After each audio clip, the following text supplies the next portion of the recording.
Почитувани граѓани, се надевам дека наскоро ќе дојде време кога нема да бираме помеѓу партии, туку ќе бираме помеѓу квалитет. И кај една, и кај друга партија ќе владее демократија. И на врвот ќе бидат работливи луѓе, домаќини, а не некои што до власт се грабаат само за да украдат и да наместат некој тендер. Во политиката не се влегува за собствен бенефит, се влегува за да помогнеш на другите, да и помогнеш на државата да чекори напред. За само 2,5 години обезбедивме европска перспектива и безбедна иднина на нашата држава. Станавме членка на НАТО, влеговме во најмоćниот безбедносен сојуз, партнери сме со најсилните држави во светот. Ги почнуваме преговорите со Европската Унија. Во најкус можен рок ќе станеме дел од европското семејство. Сето ова отвара врати, нуди можности. Сето ова немаше да биде возможно со партија како ВМРО-ДПМН. Зошто тие сакаат држава во која се гледа дали имаш партиска книшка за да бидеш вработен, за да добиеш субвенции, за да ти одобрат пари за лекување, кредит или било што. Ним им одговара клиентелизмот и поданичкото однесување.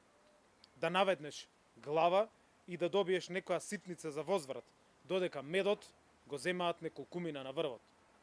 Од среда, со почетокот на изборната кампања, која ќе ја водиме согласно сите протоколи за заштита на нашите сограѓани, ќе им ја презентираме програмата за новиот мандат, за зголемена минимална плата за 40% и просечна плата зголемена за 30%, за мерки кои гарантираат модерен развој на земјоделството, на патната инфраструктура, силна социјална заштита и грижа за сите, за јак здравствен систем и повеќе мир и време за семејството, па во таа насока и за недела како неработен ден за сите.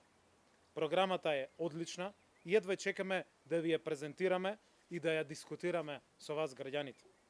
Од другата страна се мицковски и фейк њуз ВМРО. За жал, вистинска опасност за државата и за сите. Со неодговорното однесување и негрижа за здравието на граѓаните покажа се што требаше во време на ваква сериозна здравствена ситуација, како оваа со коронавирусот. На Мицковски на памет не му паѓаше да ги почитува мерките за заштита. Си одеше по теретани и кафеани кога тоа беше забрането. Организираше и организира јавни собири без заштита, без дистанца. Се грижеше само за своите привилегии. Во таа партија ништо не е променето. Мицковски и друштвото се директни извршители на нивниот ментор од Будимпешта, човекот кој ги координира, Никола Груевски. Сакаа да не вратат во минатото, да ја вратат заробената држава, да го вратат партизираното судство, да монтираат судски процеси и пресуди, да тепаат студенти, да продолжат со растење на непотизмот и корупцијата. Но на 15 јули изборот е јасен.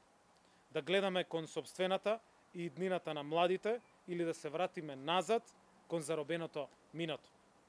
Повторно да ја дадеме довербата на опција која за само 3 години реши крупни деценијски проблеми на оваа држава или да ги вратиме назад оние кои 11 години ја држаат целата држава во заложништво.